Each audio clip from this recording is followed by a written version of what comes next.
Uma diz respeito à questão mais técnica e outra à mais política. Dentro da questão mais técnica, eu que não sou economista, percebo muito pouco de economia, tendo a achar, mas sou credor, sou cidadão e sou credor, porque o Estado deve-me um IRS, deve-me um emprego, deve-me a saúde que deixou de dar, deve a educação ao meu filho.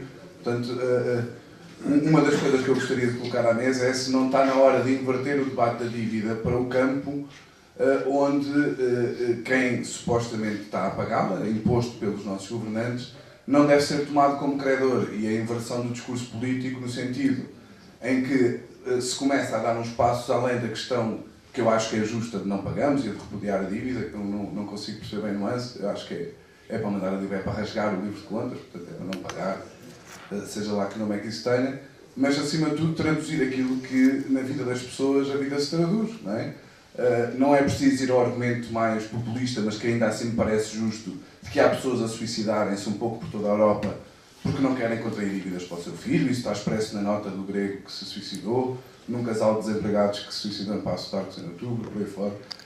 Mas em questões mais cotidianas, pessoas que ainda não estão no desespero, mas que perderam na sua vida cotidiana aquilo que são direitos fundamentais para os quais pagaram, para os quais contribuíram. E nesse sentido, quero-me parecer que faz sentido abrir um bocadinho a discussão da dívida, não só para um discurso meramente técnico, que é importante, e dou-vos os parabéns por conseguirem expor com clareza, mas também para um discurso da vida das pessoas, não é? Uma segunda questão, a tal mais política, é como é que isso, então, nessa tradução de discussão técnica para discussão concreta, política, se consegue que o movimento social de protesto trave o pagamento da dívida por parte de um setor da população que não tem nenhuma responsabilidade nessa dívida, não é?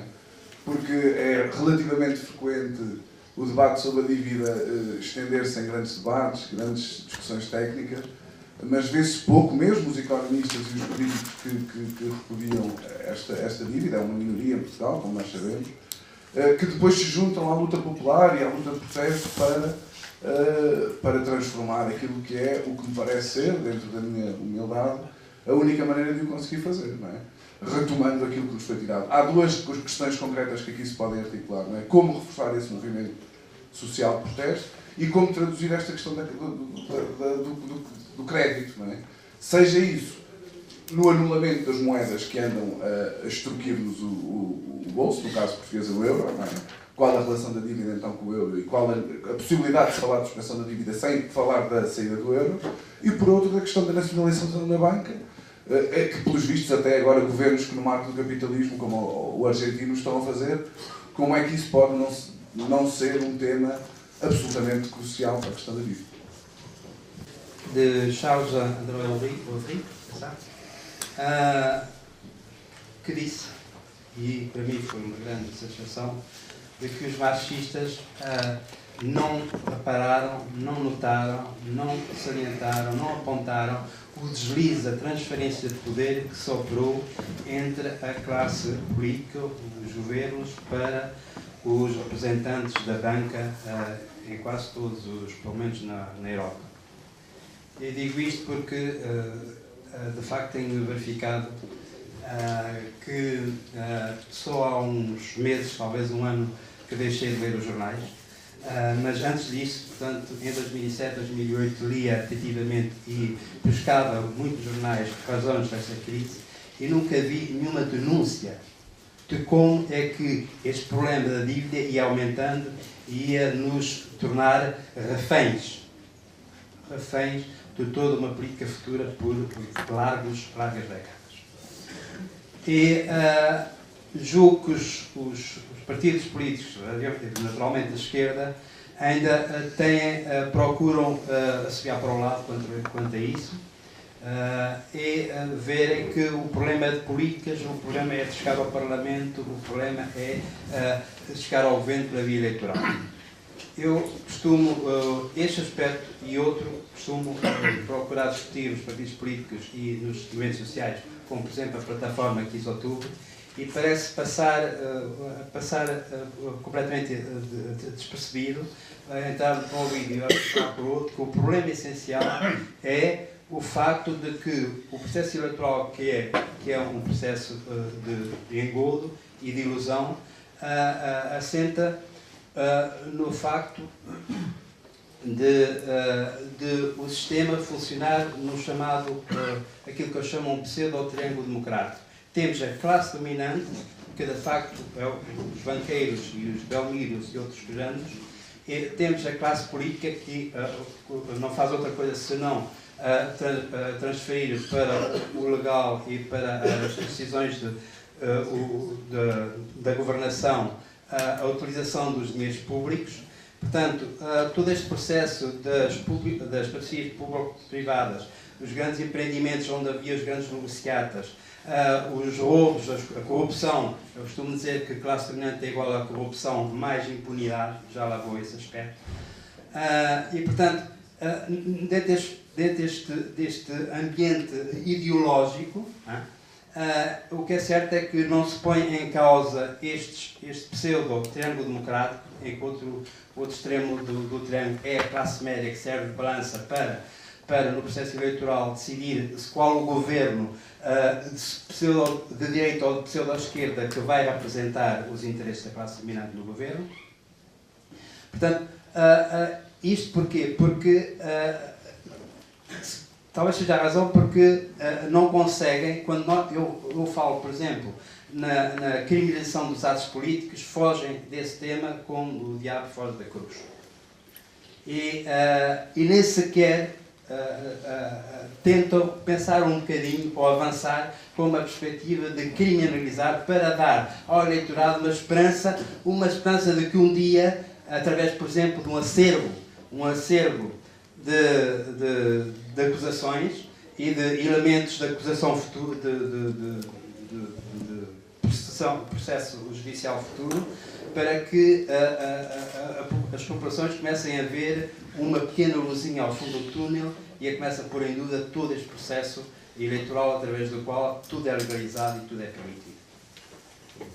É essencialmente isso. Já agora um outro aspecto, a dívida, o tipo de dívida que caracterizaram todos os intervenientes é bem diferente, como disse, dentro do processo de desenvolvimento. Eu costumo dizer, estamos numa fase, depois da fase dita imperialista, segundo os marxistas, estamos numa fase que já não é de capitalismo, eu chamaria, ou tom capitalista, que é financeirismo, e isso não está bem caracterizado, talvez vá de encontro a esta transferência que houve dos governos para os agentes económicos, e portanto, gostaria de saber se a dívida que foi contraída pela Alemanha no pós-guerra, no chamado Plano Marshall, e que está ao fim está na origem da atual Alemanha também, em que quadro é que isso foi operado, o Plano Marshall, e em que quadro é que a dívida é utilizada atualmente. Há certamente aqui uma diferença que parece ser interessante analisar. Eu também acho muito estranho que o Passos Coelho venha todos os dias à televisão dizer que está a aplicar o programa da Troika, quando ele está a aplicar o programa do PSD e do CDS, e era bom que nós insistíssemos nisto e à cabeça exigíssemos a queda deste governo, porque é óbvio que a queda deste governo não vai resolver nada, mas enquanto ele lá estiver, de certeza que nada vai mudar. E, portanto, denunciar antes de mais nada, que a Troika em Portugal só existe porque existe um governo que a está a aplicar, que é o governo do PSD-CDS. Eu, no outro dia, vi uma intervenção de um dirigente do FMI que disse, preto no branco, as intervenções do FMI são ótimas para aplicar medidas que, numa situação normal, não se conseguem aplicar, nomeadamente toda a regressão dos direitos sociais, que o PSD, há 30 ou 40 anos, procura fazê-lo. Eu ontem estive num debate em que uma historiadora me lembrou que em 1982, durante uma greve geral, 2 trabalhadores foram mortos no Porto. Quem é mais velho lembra-se disso. E a resposta dos trabalhadores foi a maior manifestação de sempre no Porto, do 1º de Maio, desde a Revolução. E estávamos no meio de um plano do FMI. E eu não sei até onde é que esse plano do FMI, mas eu sei que eles vão até onde conseguem ir. E a resposta política das pessoas é que determina a aplicação destes planos. Não é necessariamente o nível de rentabilidade ou de acumulação de capital. Eles param onde nós os deixamos parar. E daí a dimensão política da dívida. Só queria terminar com uma última questão. E qual é o papel da América nisto? é porque os americanos também exportaram a crise para a Europa através da desvalorização massiva do dólar. E quando anda toda a gente a falar do superpoderio chinês, os Estados Unidos recuperaram como ninguém as suas taxas de lucro e estão em cima de uma dívida para a qual se estão absolutamente borrifando, porque a qualquer momento desvalorizam o dólar ou fazem uma moratória e essa dívida deixa de ter qualquer valor. Obrigada. As duas perguntas são as seguintes. Para o Dr. Garcia Pereira, apelava à sua experiência não só como dirigente político, mas também como um grande jurista, que sugerisse, se tem refletido sobre o assunto, o que é que, do ponto de vista jurídico, o KDPP poderia fazer, que tipo de iniciativas poderiam tomar para combater esta vaga de pagamento da dívida. E para o Charles André Rodrigo, que conhece, eu sei, conhece algumas outras experiências, não só na Suíça, onde não há muitas, mas noutros países, que nos desse uma ou duas ideias das melhores experiências de combate ao pagamento da dívida que eu conheço. Eu tenho uma questão muito simples e, acho eu, para os oradores em geral, que é, gostaria de ouvir sobre, já reforçando um bocado o que o Renato Teixeira pediu, portanto, a relação da dívida com a questão do euro e da permanência no euro e também ouvir-vos sobre as consequências, porque penso eu que é uma direção em que precisamos de todos enriquecer o discurso com as consequências do não pagamento da dívida.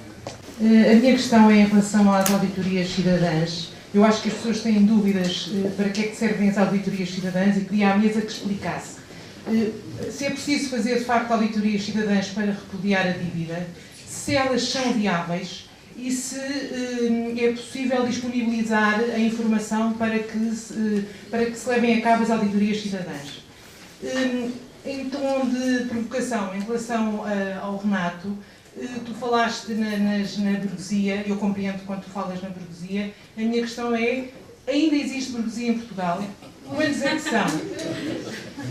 Ainda existe classe média em Portugal?